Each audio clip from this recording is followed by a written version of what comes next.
Hi, welcome to Small Talk. I'm Sabrina, and today I have another special co-host with me. This is our staff writer, Kylie Ng. Hi, Kylie. Hello. Nice of you to join me. Yeah, thank God it's Friday. Thank God it is Friday. So in this episode, we will be talking about how some Indian job seekers are actually putting up fake information or falsifying the information that they put on their resumes, as well as how there is an increase in the number of HR jobs in Singapore and why employees are being fired for tweeting about work. Oh dear. Yep, but first, the local unemployment rate is at a 3-year low. That's right. According to the latest labour market report by the Ministry of Manpower, the jobless rate in Singapore has dropped to 1.9%, slightly lower than 2.2% recorded in December.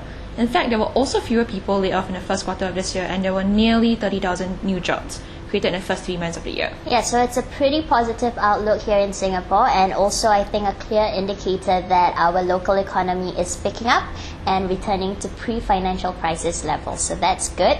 Speaking of which, hiring is going up as well in Singapore. Based on Manpower's Employment Outlook survey, a third of local employers are actually expecting to increase their headcount this year. And this is coming from the finance, insurance, property and transportation sectors in Singapore. On average, the country's seasonal adjusted net employment outlook is holding steady at a positive 28% quarter on quarter. Well, that's quite good news. Not only that, but there are also more new HR jobs available in Singapore. According to the Robert Walters Asia Job Index for the first quarter of this year, there was an 18% increase in the number of job ads for HR professionals here. Overall, there was a 22% increase in the number of job postings here locally. From a regional perspective, the number of ads also went up by 2% from the previous quarter to 61%. Yeah, so it's good news all around, unless you're one of the employees who got fired for tweeting at work in the States, and news like this always comes from the States. Yeah. A female employee was actually fired after she tweeted on the company's Twitter account, no less, that her colleagues were going off work early to play golf. Really? Yeah. And another man from another company, he was fired after his company found out that he's been tweeting rather insultive and vulgar updates about his customers, his colleagues. So, I can't even repeat it on air. It's that bad. Right. Tisk. So, I use Twitter. Do you use Twitter? Not really.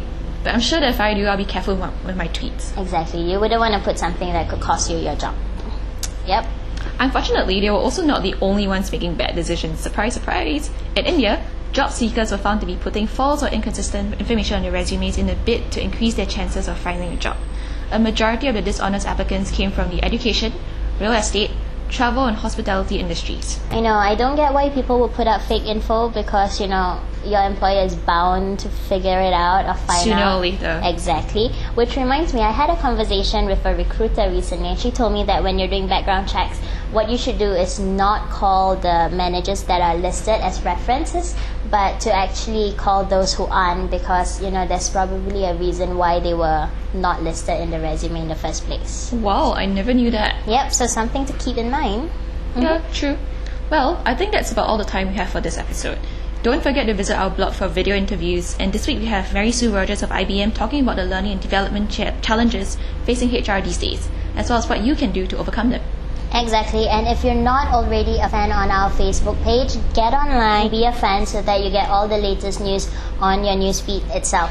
And speaking of Twitter, although we don't have any juicy gossip on it, Not yet.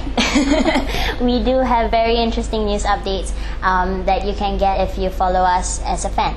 So meanwhile, don't forget to get the latest copy of the magazine. This is the June issue, and it has Millwood Brown's Chief Talent Officer, and he talks about how HR should be on the world stage. So I guess I'll see you next week. Thank you for watching. Bye. Bye.